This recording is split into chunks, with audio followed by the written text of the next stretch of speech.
Clement Pickering. That's the intro, is it? I don't know where to start with Clem. I don't know where to start with Clem because he has been Catchy. I think Catchy's first time she's spoken at Agile Yorkshire. Clem has spoken numerous times at Agile Yorkshire over the years. He's been a long time attendee, part of our community.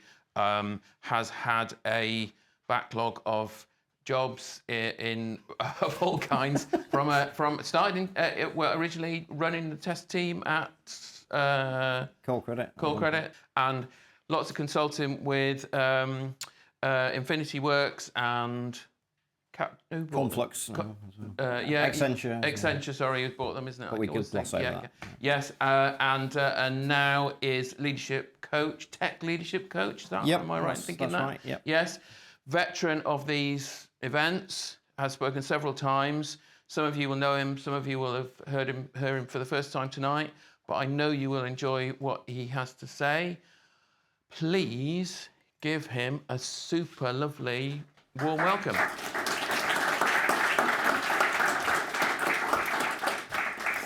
Thank you, Royd. And yeah, likewise, I'm not going to go into any big introduction.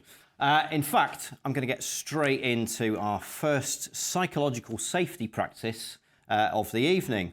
And that's to introduce a social contract for my talk tonight.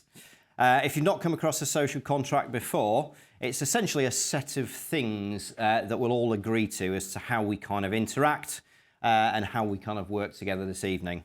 So to briefly kind of go through these, firstly, all voices are equal. Contributions are welcome from anybody who wishes to speak. We'll broadly try and follow Chatham House rules. And if you've not come across those before, essentially that means you can talk about anything that anybody raises here tonight, but please don't attribute it to the person who said it. So don't name the person who said that thing. The exception to that is me. I'm more than happy for you to kind of quote whatever I might say this evening. Bear in mind, though, we are being recorded, so to a degree, you're going to be caught on camera anyway. There are no silly ideas, thoughts, or questions, and any concerns anybody might have are totally valid. So again, please raise those. But equally, there's no obligation to participate. So if you just came to listen and you don't really fancy saying anything, totally fine. And then finally, more of a kind of practical one, there are a couple of exercises where I'll get you involved again if you wish to do so. Listen for this delightful gong as a symbol, no pun intended, a signal, I should say, to end your discussion and kind of focus back in on the talk. Would anybody like to add anything to that? Anything anybody else would like to suggest? No. Cool. Can we get some thumbs up just to say everybody's happy to kind of go with this? Brilliant. Right. That's great. So psychological safety practice number one, a social contract. Let me start properly this time now, though, with a question for you. Can you put up your hand, just one hand, if you've ever felt like you wanted to say something but just couldn't bring yourself to do so? Yes, most people. Right, keep that hand up. Keep that hand up. Raise the other hand if you can remember having this feeling in the last, say, 3 or 6 months. Yeah, lots of hands. So keep them up. Now cross them over if you later regretted not finding the courage to speak up. Oh, a few people have done that. Brilliant, so you can put them down now. So if nothing else, I have managed to get a room full of agile people to behave like they're at a boy band concert. So obviously, though, this is a really common scenario. We want to say something, maybe something like really important, but somehow something stops us from doing so. So I'm going to move on to a story of when speaking up actually had incredibly high consequences. And that story is of the Tenerife airport disaster that happened in March 1977. And it's still the most deadly aviation accident in the history of time, with just short of 600 fatalities. And it actually took place without the 2 aircraft that were involved ever leaving the ground. So to look at what went wrong, to quickly set the scene, there was 2 aircraft involved. One of them was a KLM and the other was a Pan American. And they were both in the process of taxiing down the runway prior to takeoff. The KLM was due to leave first, but the Pan American was to park in a slipway at the side of the runway until it was their turn. Now, this was at a small airport in Tenerife, which on that day was covered in heavy fog, meaning it was actually pretty hard to see. And it was also somewhat busier than usual due to a bomb scare at Gran Canaria that had diverted a whole load of extra planes to that airport. And that essentially meant multiple aircraft were having to all use one runway and be carefully directed by air traffic control to do so. However, it wasn't these conditions alone that fully explained what went wrong. To actually understand that, we have to look at the conversation that took place inside the KLM cockpit.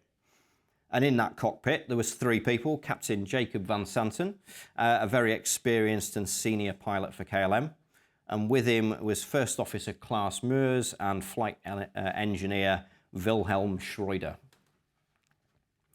So, after lining up on the runway, Van Santen started to move forward, and First Officer Meurs, thinking that they were going too soon, advised that air traffic control hadn't actually given clearance for takeoff. So Van Santen replied, "No, I know that. Go ahead, ask," in a somewhat kind of irritated way. So Meurs radioed ATC saying they were ready for takeoff and awaiting their clearance, and ATC replied, "With clearance for the route to follow after takeoff, but seemingly without explicit clearance for takeoff itself." So Meurs began to then read that clearance back as his procedure, but Van Santen interrupted, saying, "We're going." And this is silence number 1. Crucially, Meurs never kind of spoke up here to challenge and say, hang on, do we actually have clearance? So with the KLM now on the move, the other aircraft, the Pan American, was instructed by air traffic control to report when runway clear. And they replied to that saying, "OK, we'll report when clear." And this provoked Flight Engineer Schroeder on the KLM to question, is he not actually clear, that Pan American? To which Van Santen then replied, "Oh yes." Now it's Schroeder's turn to not say anything, silence number 2, perhaps not feeling confident enough to kind of challenge the captain's retort and check if he actually meant, yes, they're clear, or yes, we should check. 13 seconds later, the KLM collided with the Pan American, resulting in the deaths of nearly everybody on board both planes. So why didn't they speak up? Looking at the comments made by both the first officer and the flight engineer, it clearly showed that they had misgivings about the situation and the actions that the captain was taking, but they never managed to say anything. So why couldn't they actually bring themselves to challenge the captain in clearly what was a very dangerous situation? Both Meurs and Schroeder were both very experienced pilots themselves, but the clear hierarchy that kind of exists in the cockpit meant that questioning the captain was really difficult. And as we can see here, Van Santen was literally the poster boy for KLM, having just been in a KLM magazine advert, and he also had a reputation for always being on time, and it also was in charge of all of the KLM safety and training programs.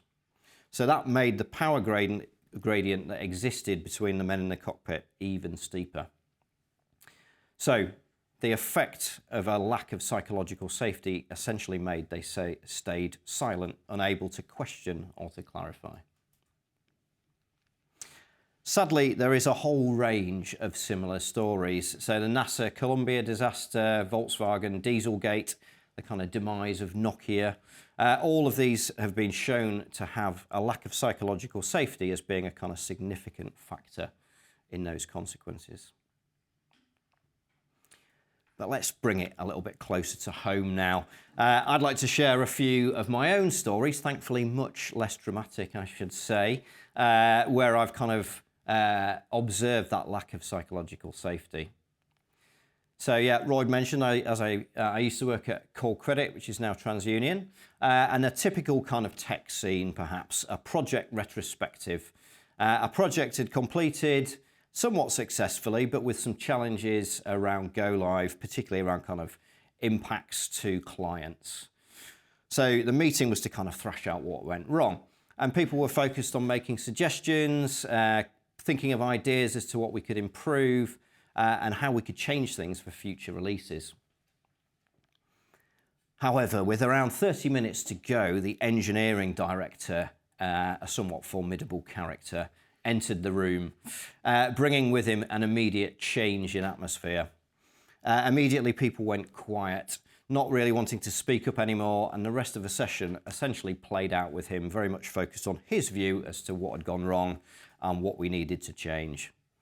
And the result of this, a loss of ideas for innovation, much less openness to actually explore what had been at the heart of what had gone wrong.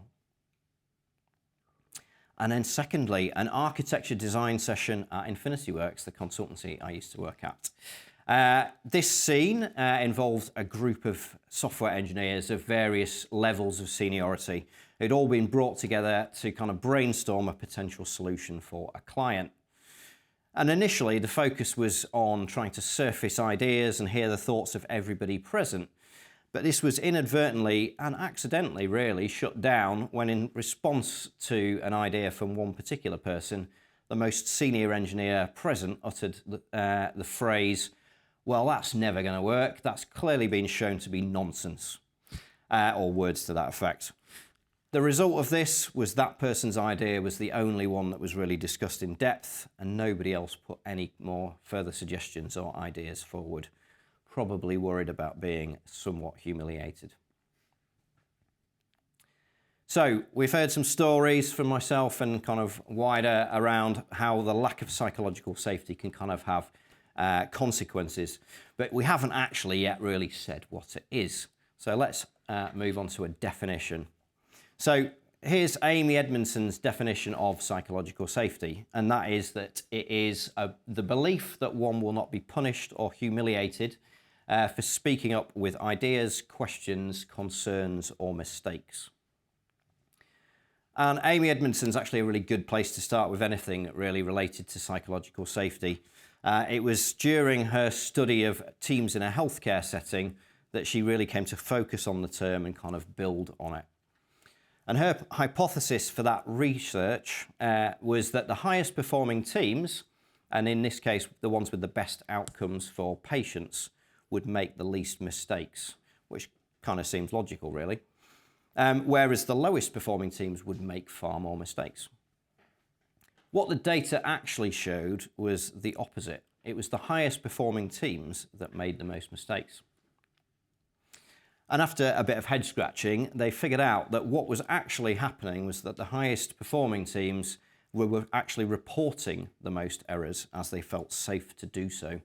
Their culture in those teams kind of valued being open and transparent, and that allowed those teams to learn and improve, preventing the kind of small mistakes they were spotting and reporting from turning into kind of bigger, more catastrophic ones. In contrast, in the lower performing teams, they were less inclined to report mistakes for kind of fear of being called out for doing so. So it's maybe quite easy for us to think, well, you know, in these situations, people should just have more backbone, just do the right thing. That's what I'd do in that situation. But as we've already seen, even when it's really kind of life and death, it's often easier for us to just stay silent rather than speak up. So I mentioned some exercises. So the first one for you is I'd like to get everybody's kind of thoughts as to why people don't speak up. And I'm aware that's somewhat the irony of this situation, because if I offer the first answer myself, why don't people speak up? Because they're in a large audience at a talk that's being filmed and they've just been put on the spot by the speaker. So let me just say three things before we actually kind of give you the opportunity to participate if you'd like. So we have our social contract in place for tonight. So there are no wrong answers, no wrong ideas, no thoughts that are silly. All contributions are welcome. But equally, there is no obligation to participate. Staying silent is totally fine. And also, I'm going to introduce you to a technique that you might have come across before called 1, 2, 4, all. in order to share ideas. So that's going to give you a little bit of space to think individually and then discuss in small groups before we need to go anywhere near shouting anything out to the room.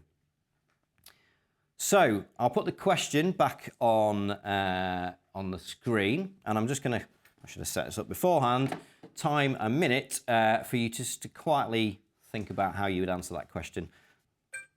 Okay, so that felt like a long time, didn't it? So now hopefully you've got an idea or two in your head as to why people might not feel safe to speak up. What I'd like you to do now is just pair up with whoever you're sat next to and discuss what kind of came into your mind. However, if you prefer not to, again, just feel free to say, I'll pass, and just chat about whatever you'd like. So 2 minutes just to have a chat, ideally on this question.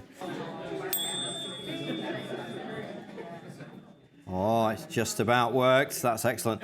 Gosh, I bet that felt quick compared to the minute beforehand. Right. That's 1, that's 2, so now 4. So if you pair up with the pair next to your pair and just have a slightly bigger conversation.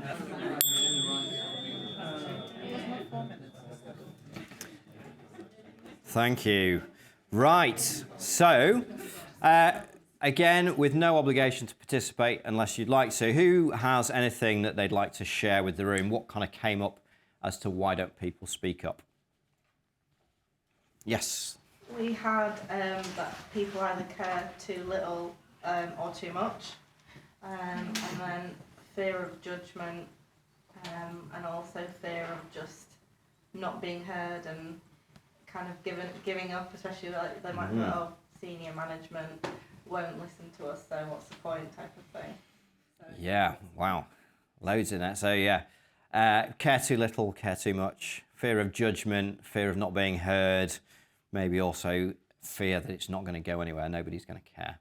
Thank you for that contribution. Anybody else? Yeah? So you kind of took my topic there, except that I didn't frame it as fear. I framed it as contempt for the proceedings. So you've seen this meeting, you know kids don't listen.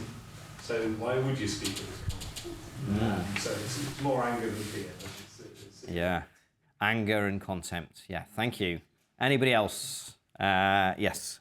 Go ahead. We discussed imposter syndrome and thinking rational or irrational, that your opinion doesn't matter as much as somebody else's opinion, that there are other people in the room with more experience, more knowledge, and they should be saying things first. Yes, absolutely. Thank you. I saw one hand over here. Yeah. I mean, we discussed quite a few of the ones that have already come up, but the one thing that also came up in both of ours was culture, and that there was an existing culture that encouraged or supported people to stand up and be heard, rather than just be dismissed and no actions taken. Yeah, culture and then no action. Yeah, interesting. Yeah, thank you. 1 or 2 final ones. Yeah. We didn't discuss it, but one for me personally is as I'm getting older and I'm hitting middle age, I can go to say something and I will immediately lose my train of thought, and it's not even on the tip of my tongue, it's a black hole, and what's the point? Like, what's the point of speaking, because I've completely lost what I was going to say. Yes, thank you. One final one, yes. So people might be afraid of fear of taking the first move, and like in an organization when it sometimes happens, or I would say majority of the times, when you take the first move or you suggest something, then it becomes your responsibility. Yeah, taking the first move and it becoming your responsibility. Brilliant. Thank you very much for participating in that. Great. So all sorts of reasons why people might choose to stay silent rather than speak up. What I'd like to do now, though, is turn our attention to the kind of high-performing side of the title of my talk tonight. So how does psychological safety relate to high performance? And for that, we're going to have a quick look at a study from Google, which started in around 2013, which was called Project Aristotle. And this was to look at why some teams at Google seem to outperform others. Now, their initial thought was, well, it's probably going to be due to team composition in some way. It'll be the teams with the right people with the right educational backgrounds, the right tech skills, maybe even the right kind of personality types that are going to perform the best. They quickly found that this wasn't the case at all, though. There was actually no correlation at all with any of those factors. So it was only when they discovered psychological safety that everything kind of seemed to fall into place. So while they did find 4 other clear factors that high-performing teams had, dependability, structure, clarity, meaning and impact, they found that psychological safety was by far the most important thing. In fact, it was the kind of underpinning of all of these other 4 areas.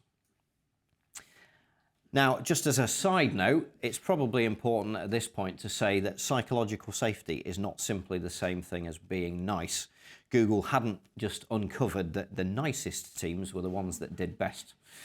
Actually, in an environment where psychological safety is in place, it can be quite uncomfortable at times because people feel kind of safe to challenge each other, put across opposing views, have a good, healthy debate. And we're also not saying that psychological safety just on its own is enough to create a high-performing team. It needs those other 4 factors that we just referenced.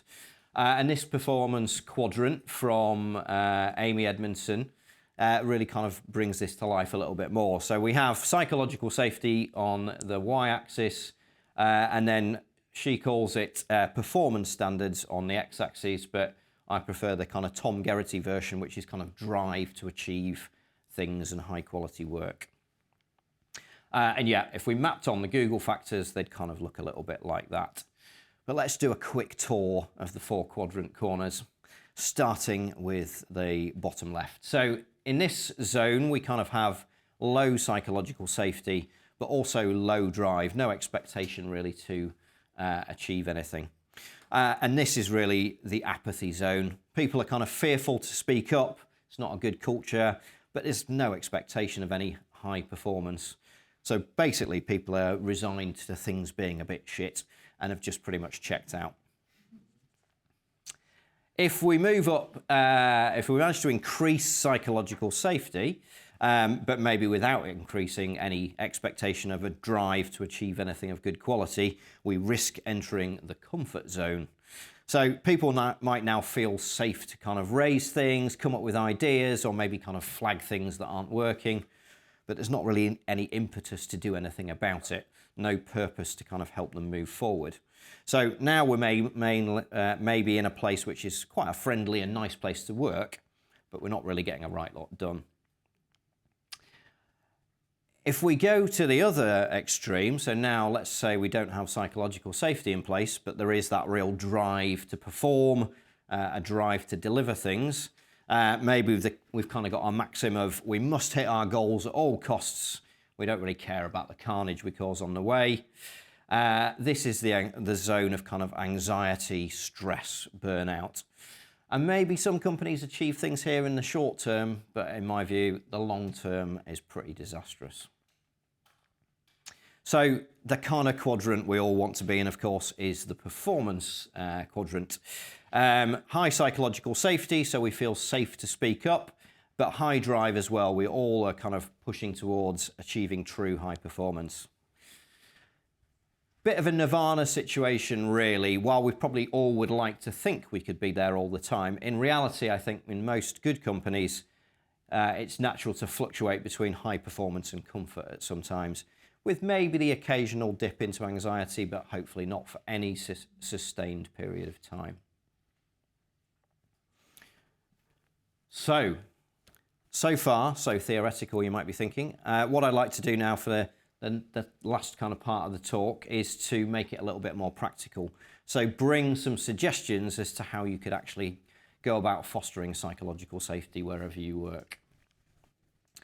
And to do so, let's start with kind of leadership. So obviously leaders in an organization have that kind of maybe biggest impact on psychological safety given the position of power that they hold in that organization.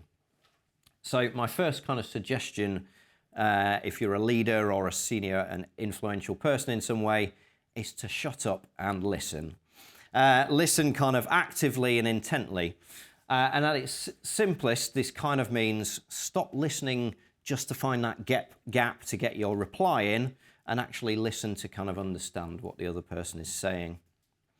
And when you do get a chance to reply, rather than jumping straight in with your answer that you might be thinking is obvious, actually ask them something like, tell me more, or and what else, to encourage that person to kind of surface ideas, questions, concerns, and mistakes. And if you're really struggling with this, remember the acronym WAIT, why am I talking? By giving other people space to talk, it's more likely that they'll actually use it. Suggestion number 2 is to provide a clear mechanism to allow people to raise the flag. So a kind of simple mechanism and an expected mechanism to allow people to surface and raise things. And that might be ideas, it might be questions, or it might be concerns. So at Infinity Works, and again, I know there's a few Infinity workers in the audience, we had a thing called Making Infinity Better, a simple process and forum to kind of make suggestions and raise questions. And granted, it did generate some trivial things like changing the snacks in the kitchen, but it also did raise some really significant stuff like how to improve our DEI initiatives and how to actually put in place a kind of fairer promotion process. And I guess you might be thinking, well, hang on, what if people start suggesting things like, well, everybody should get free electric cars, or we should just go all out and adopt safe?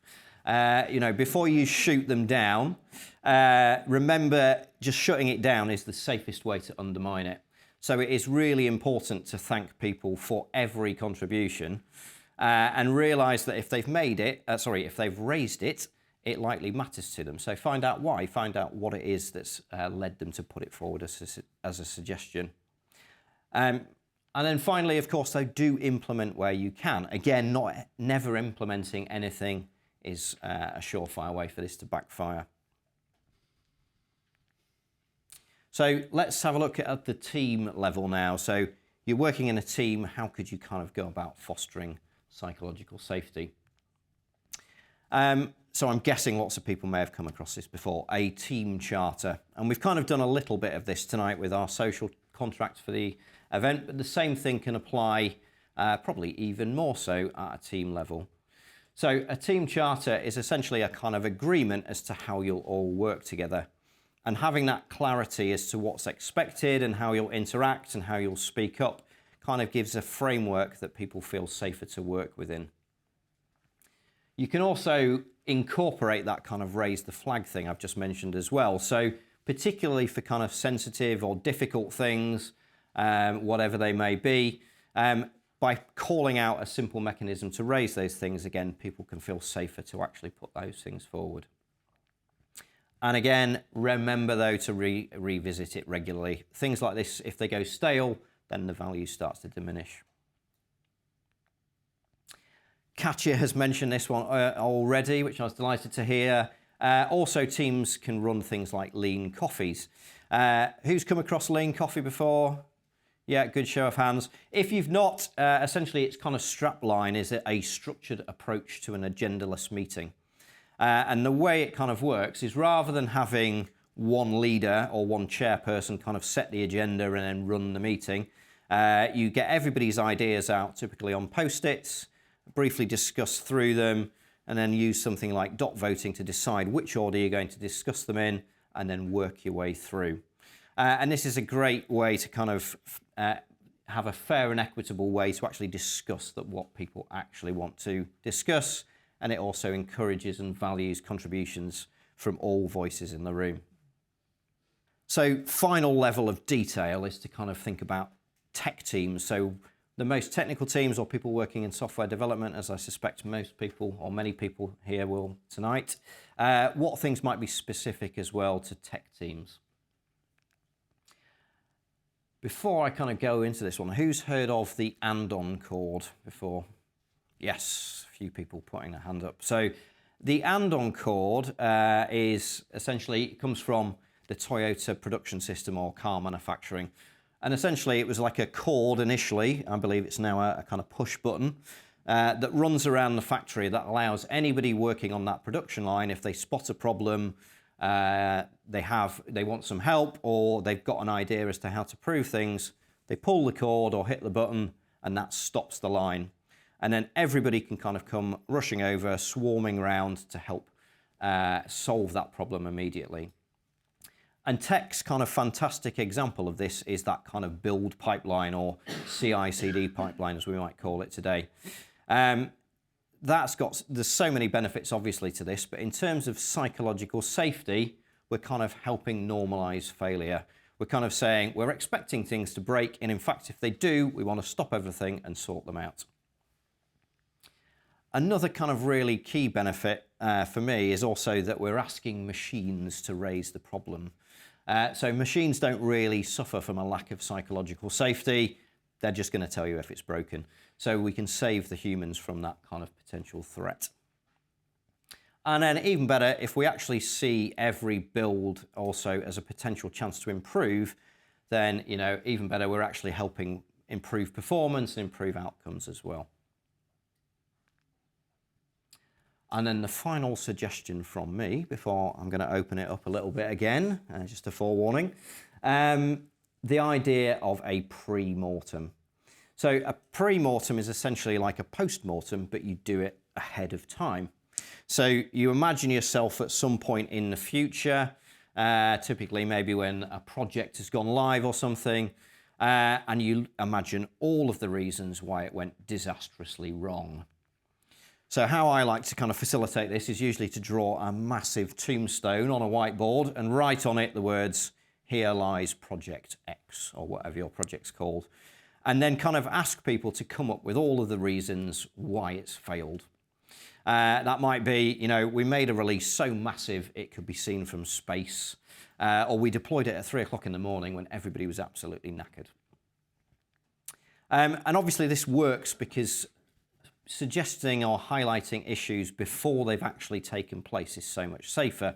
Without that fear of it actually having happened, people can be more creative in sharing their fears. They can also have more fun about doing it and bring out things that maybe wouldn't have otherwise been raised. And of course, if you actually do it ahead of time rather than after the fact, you might be able to do something about it to help mitigate the thing actually going wrong in the first place. So that was 6 suggestions from myself, but again, what I'd like to do now, I think we've just about got time, is to surface more ideas from everybody in the room. And again, I've got an exercise for you to do that, which is hopefully going to allow everybody to contribute again without having to put themselves on the spot. And the question we're going to kind of answer is, what's one idea that you could implement to help support psychological safety? That might be in a work context, but it could also be in whatever context currently makes sense to you. And here's how it works. So in a minute, when we get started with this, you should all find you've got index cards like this on your seats or on the floor or somewhere around. And hopefully there's also a large quantity of pens just scattered around as well. So what I'd like you to do is think of the idea to answer that question, which I'll put back on screen, and write it on the card. Ideally with a first step as well as to how you'd get started in doing that. I'll give you 2 minutes in a minute to do that. So once we've done that, everybody should have a card with an idea as to how to support psychological safety. And the idea then is we mill around and pass those cards around. Now, given the seating arrangement, it's probably better to play it like a insane version of pass the parcel. So just fire the cards around, not throw them, just pass them around everywhere so that your cards just get distributed randomly across the room. Don't read them as you do it, just pass those cards around, maybe 10 to 15 seconds to do so. When the cards stop, sorry there's no music, then whoever you're sat next to, just briefly read the ideas out and have a quick discussion as to that, but then individually score whatever card you have in the hand. So you turn it over and on the back, write a score as to how good you think that idea is. 5 basically means, oh my God, this is the best idea I've ever heard. Fantastic, I'm going to go away and implement it right now. 1 is, not quite so convinced. So somewhere on that scale, write that score on the back of the card. We're then just going to repeat that 5 times. So the cards will get distributed again. Make sure you don't end up with the same one twice. And by the end of it, every card with an idea on it should have 5 scores on the back, which will total up to something out of 25. When we get to that point, I'll just explain what we do then. Everybody clear? Or maybe let me ask that as a question. Has anybody got any questions about how that's going to work? It's probably going to be a bit chaotic, so bear with me. Right, so 2 minutes first off. Just have a think about what you would put, what's an idea you could think of that you could implement to help support psychological safety. 2 minutes to write that on the card. Starts now. Okay, time's up. So hopefully everybody's got an idea on a card. So this is where it does get a little bit frantic, but if you could just pass the cards around as quickly as possible for 15 seconds. Starts now.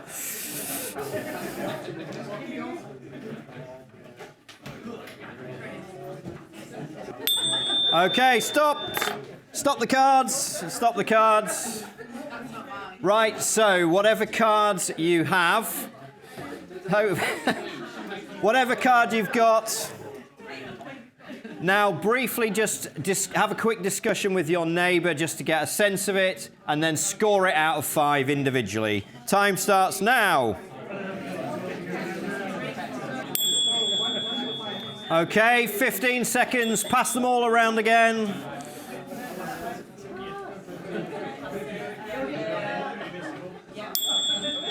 Okay, hopefully you've not ended up with the same card, but basically repeat again. Have a quick chat, score it.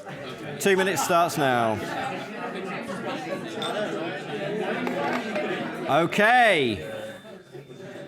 So, in a slight change, because I'm conscious of time, we're going to do it out of 20, not out of 25. So, and I sensed the cards were maybe arriving back in the same place again. So, the final step of this is just to total up the score on the back of the card. So it should be out of 20 now. So hopefully you've got 4 scores. If some of them haven't, just put an average final score on. Make it out of 20.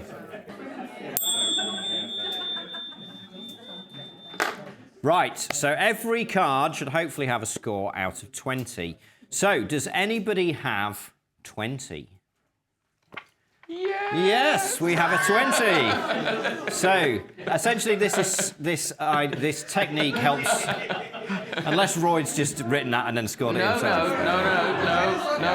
No. So, the idea with this technique really is to surface ideas from a large group, score them in a kind of crowdsourcing way, and then surface the ones that have risen to the top. So, Royd, what is the idea with 20? This might not be the most constructive idea, but I do think, I'm thinking actually we're going to get an Agile Yorkshire t-shirt with this on for everybody to wear on team days. Yep. And so my card just says, fire all the toxic dickheads.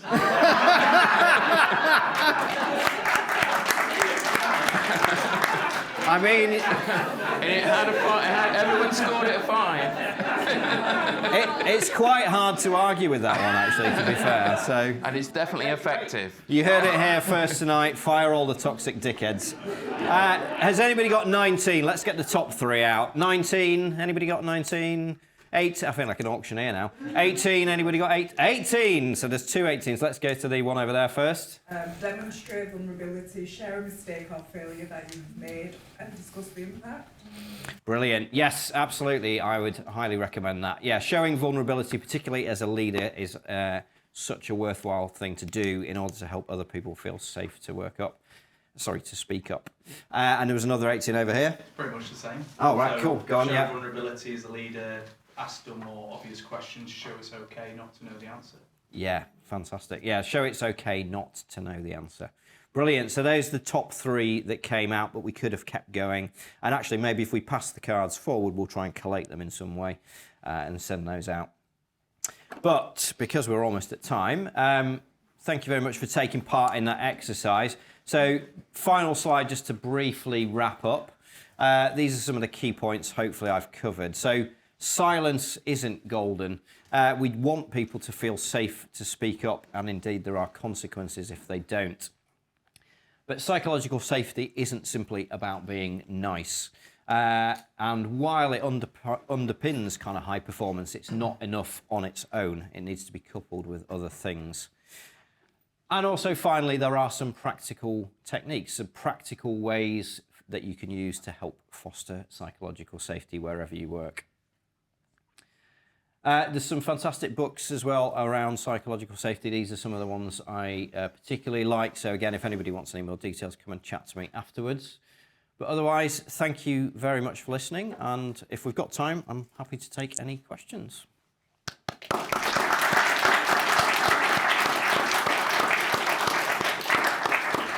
Has anybody got any questions? Yes. So I'm really interested. I'm in a huge department now, and the dickheads are at the top. So I'm really interested in making bubbles of safety inside that. Have you got any ideas, references, stories about that? Yes. So I guess, you can start with kind of things like communities of practice or networks. So bringing like-minded people together to form those bubbles, as you put it, as kind of a safer space to kind of discuss things. So rather than, it having to be approved from top down, are the ways you can start to just kind of find people who are likely to want to participate, use things like Lean Coffee, use those kind of more collaborative events to kind of bring people together and talk about things like improvement or whatever it is you would, like to kind of talk about. They can be great for obviously communities of practice around particular specialisms, but also networks can be around anything at all, really. So groups of people who have something in common or something that they would feel safer discussing as a group also can work quite well. Hopefully that kind of answers that. Yes. How would you recommend covering different age groups in a team? So the younger team members might be more sensitive and require a different level of psychological safety to older team members. Like, how do you bridge that gap? Good question. I guess some of the sort of exercises that I've kind of used tonight, the idea is that they can kind of surface things in a way that works for everybody if they're happy to write things down. Experiment with different things. Don't do the same thing every time, so that you're giving people different ways of kind of surfacing things. I guess I'd probably also say team activities aren't always, they're not the only thing. So having one-to-ones, so how do you support those people at whatever stage of their career with a more personalised type of support as well, I think is also important, rather than it just being something to think about in a kind of group environment. That's probably what I'd say off the top of my head. Any other questions, thoughts, ideas or concerns? Yeah. How would you handle a Lean Coffee session if people didn't want to contribute? So there's no obligation in a Lean Coffee for everybody to write something down if they don't want to. I guess it's the invitation is there for them to do so. What if nobody? If nobody does, then, well, okay, that's possibly a bigger challenge. I guess, maybe it's a new technique. So it could be a useful discussion session as to, okay, well, why don't we feel comfortable or safe doing that? There's probably more diagnosing or not diagnosing, that's the wrong word. Fact finding as to why don't people feel comfortable to do that kind of technique, perhaps. I don't think I've ever come across that though. I think every time I've ever done a Lean Coffee, some people have gone, oh yeah, okay. Start to write a few things down. And you find that if someone does it, then Yeah, exactly. Once it becomes a bit more normal, a bit more accepted, and particularly, I guess, if there are ideas and suggestions that you can then action, it's that importance of follow through. So people will stop participating if nothing ever comes out of it, nothing ever gets done. But if they see that, oh, this is a good way of raising those things, then more people will start to participate. So I hold a regular Lean Coffee for a bunch of new Scrum Masters, and if nobody puts any topics on, then I tell them about the rule of 2 feet. I go, look, this is for you. Yep. There's nothing to discuss today. I won't waste your time. I'll see you in. Yeah, absolutely. Yeah. And actually, you've reminded me that again, Lean Coffee for kind of Scrum Master types I've run in the past. We had some sort of thought of ideas to seed in. So if nobody puts anything in, that doesn't mean you as a facilitator can't put a few things in just to get the ball rolling. Cool. I think that's our quota of questions. So, yeah. Thank you.